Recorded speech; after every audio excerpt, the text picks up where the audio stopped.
উঠেছে কোরবানির পশুর হাট। বিভিন্ন আকারের পশু নিয়ে হাটে আসছেন বিক্রেতারা।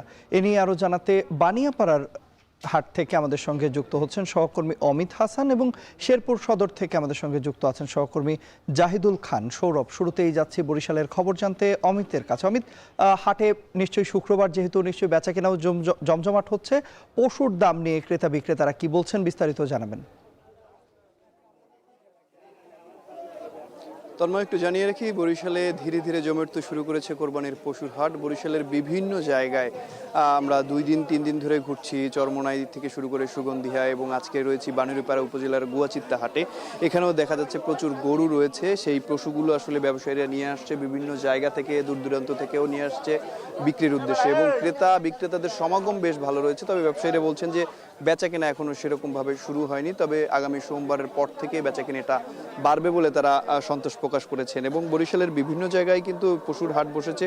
সব জায়গায় প্রচুর পরিমাণ পশু আমরা দেখতে পাচ্ছি, দেশি কিংবা এই অঞ্চল ছাড়াও উত্তর অঞ্চল থেকেও অনেকে পশু নিয়ে আসছে এবং সেগুলো কিন্তু বিক্রির জন্য প্রস্তুত রয়েছেন তারা। একটু জানিয়ে রাখি যে বরিশাল বিভাগে এবছর পশুর চাহিদা রয়েছে 4 লাখ এবং প্রাপ্যতা রয়েছে 4,68,000। দেখা যাচ্ছে যে 67,662টি পশু উদ্বৃত্ত রয়েছে। এছাড়া জেলায় চাহিদা রয়েছে 1,26,579টি এবং যে প্রাপ্যতা রয়েছে 1,29,044টি। সেখানেও দেখা যাচ্ছে প্রায় 3,000 পশু উদ্বৃত্ত থাকবে। প্রাণী সম্পদ অধিদপ্তর বলছে এবছর যে পরিমাণ চাহিদা রয়েছে তার থেকে সব জায়গায় পশু উদ্বৃত্ত বেশি রয়েছে, যার কারণে কিন্তু ঘাটতির কোনো সুযোগ নেই। এবং বরিশালের যে হাটগুলো রয়েছে সেখানেও আমরা দেখেছি ছোট বড় মাঝারি বিভিন্ন আকারের পশু কিন্তু বিক্রেতারা নিয়ে আসছেন এবং যারা ক্রেতা আসছেন তারাও ঘুরে ঘুরে দেখছেন। তবে এখন পর্যন্ত কেনাকাটা সেরকম জমে না উঠলেও যারা ক্রেতা রয়েছেন তারা কিন্তু আসছেন এবং পছন্দের পশু দেখছেন, পছন্দ করছেন। তবে দাম দর মিলে গেলে সেক্ষেত্রে কিন্তু তারা কিনে নিয়ে যাচ্ছেন। তবে ক্রেতারা বলছেন যে গত বছরের তুলনায় এবছর 10 থেকে 12,000 টাকা প্রতি গরুতেই আসলে দেখা যাচ্ছে বাড়তি চাওয়া হচ্ছে। এ বিষয়ে যারা বিক্রেতা রয়েছেন তারা বলছেন যে গোখাদ্যের দামও গত বছরের তুলনায় এবছর বৃদ্ধি পেয়েছে, যার কারণে কিছুটা পশুর দাম বাড়তি রয়েছে। তবে তুলনামূলক কম রয়েছে, যে তুলনায় বেশি থাকার কথা সে তার থেকে কিছুটা কম রয়েছে পশুর দাম। এবং একটু জানিয়ে রাখি যে এই গুয়াচিত্তা হাট কিন্তু এই অঞ্চলের একটি বড় হাট এবং এর পাশাপাশি রয়েছে ঝালকাঠির সুগন্ধি হাট।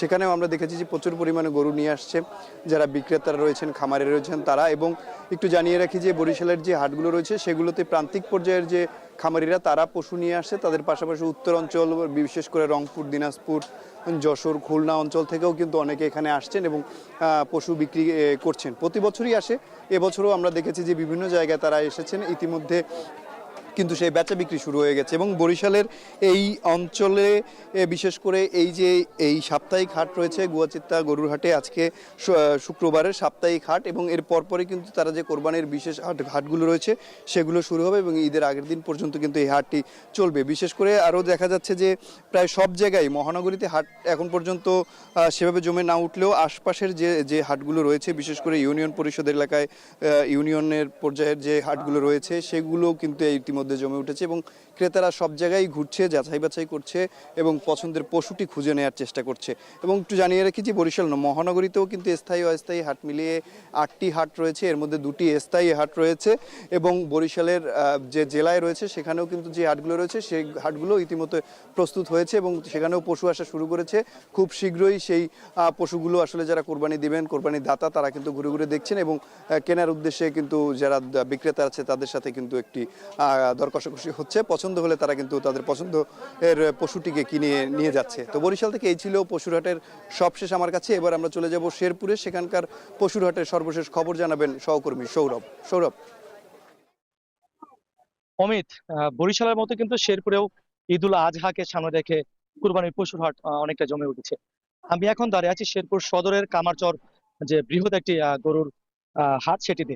তো আমরা দেখেছি যে দুপুরের পর থেকে কিন্তু এখানে খামারিরা তাদের যে লালন পালনকৃত পশু, গরু, ছাগল সহ অন্যান্য যে ভেড়া সহ অন্যান্য যে পশু, সেগুলো কিন্তু তারা এখানে বিক্রির জন্য নিয়ে আসছেন। একটু জানিয়ে রাখি যে আমরা জেলা প্রাণী সম্পদ থেকে যে তথ্য পেয়েছি যে এবছর শেরপুরে 13,590টি খামারে প্রায় 92,000 পশু প্রস্তুত করা হয়েছে এবং জেলার চাহিদা রয়েছে 63,740টি। তবে জেলা প্রাণী সম্পদ আমাদেরকে জানিয়েছেন যে জেলার চাহিদা মিটিয়ে প্রায় 28,000-এরও বেশি পশু কিন্তু রাজধানী সহ দেশের বিভিন্ন জেলায় বিক্রি হবে। তবে সকাল থেকে আমরা এখান থেকে দেখেছি যে বিভিন্ন ক্রেতা এবং বিক্রেতারা তারা ঘুরে ফিরে দেখছেন, দর কষাকষি করছেন এবং দামে যদি নিচে তাহলে হয়তো তারা পছন্দের পশু কিনে তারা বাড়ি ফিরছেন। তবে এবছর যারা খামারি রয়েছেন তারা আমাদেরকে জানিয়েছেন যে অন্যান্য বছরের তুলনায় কিন্তু এবছর বিভিন্ন খোল ভুসি সহ অন্যান্য যে গোখাদ্য রয়েছে সেগুলোর দাম কিন্তু অনেকটা বেশি। এই কারণে কিন্তু অনেকটা দাম একটু বেশি চাওয়া হচ্ছে। অন্যদিকে যারা কুরবান দাতা রয়েছেন, ক্রেতা রয়েছেন, তারা আমাদেরকে জানিয়েছে যে অন্যান্য বছর তুলনায় এবার কিন্তু প্রতিটি গরুতে তারা দেখেছেন যে 10 থেকে 15 থেকে একদম 20,000 টাকারও বেশি বাড়তি গরুর দাম চাওয়া হচ্ছে। তবে কুরবান দাতারা বলছেন যদি এখনো ঈদুল আজহার 5 দিন সময় রয়েছে, তারা ঘুরে ফিরে দেখছেন এবং তারা বলছেন যে যদি দাম কিছুটা তাদের সাধ্যের মধ্যে হয় তাহলে হয়তো তারা তাদের পছন্দের পশুটি কিনে তারা বাড়ি ফিরবেন। তবে এখানে যারা ইজারাদার রয়েছেন, ইজারার সাথে আমার কথা হয়েছে, ইজারাদার আমাদেরকে জানিয়েছেন যে প্রত্যেক হাটে এখানে প্রায় 6 থেকে 700 গরু এই হাটে আসেন এবং এখানে কিন্তু গরুর পাশাপাশি আমরা দেখেছি যে প্রায় 2 থেকে 250 আরো অধিক কিন্তু ছাগল এখানে রয়েছে। তবে এখন পর্যন্ত এই হাটটি জমে উঠেছে এবং ক্রেতা বিক্রেতাদের হাট ডাকে মুখর রয়েছে। সব মিলে যদি বলি জেলা পুলিশের সাথে আমার কথা হয়েছে, জেলা পুলিশ আমাদেরকে জানিয়েছেন যে প্রত্যেকটি হাটে জাল টাকা এবং অনাকাঙ্ক্ষিত ঘটনা এড়াতে তারা কিন্তু তাদের যে গোয়েন্দা নজরদারি সেটি রয়েছে এবং সীমান্তে যেন কোনো প্রকার ভারতীয় গরু প্রবেশ না করে সেটিও কিন্তু নজরদারির মধ্যে রাখছেন। খামারিরা বলছেন যে প্রত্যেক বছরই যেহেতু সীমান্তবর্তী একটা উপজেলা শেরপুর, ভারত সীমান্তবর্তী উপজেলা, তারা বলছেন যে যদি ভারত থেকে এখানে গরু ঢুকে তাহলে হয়তো তারা কিন্তু অনেকটাই ক্ষতির সম্মুখীন হবেন। তো সব মিলে বলা চলে যে ঈদুল আজহাকে সামনে রেখে এখন পর্যন্ত সরগরম রয়েছে এই কামারচর হাট। তো এই ছিল আমার কাছে সর্বশেষ। সবচেয়ে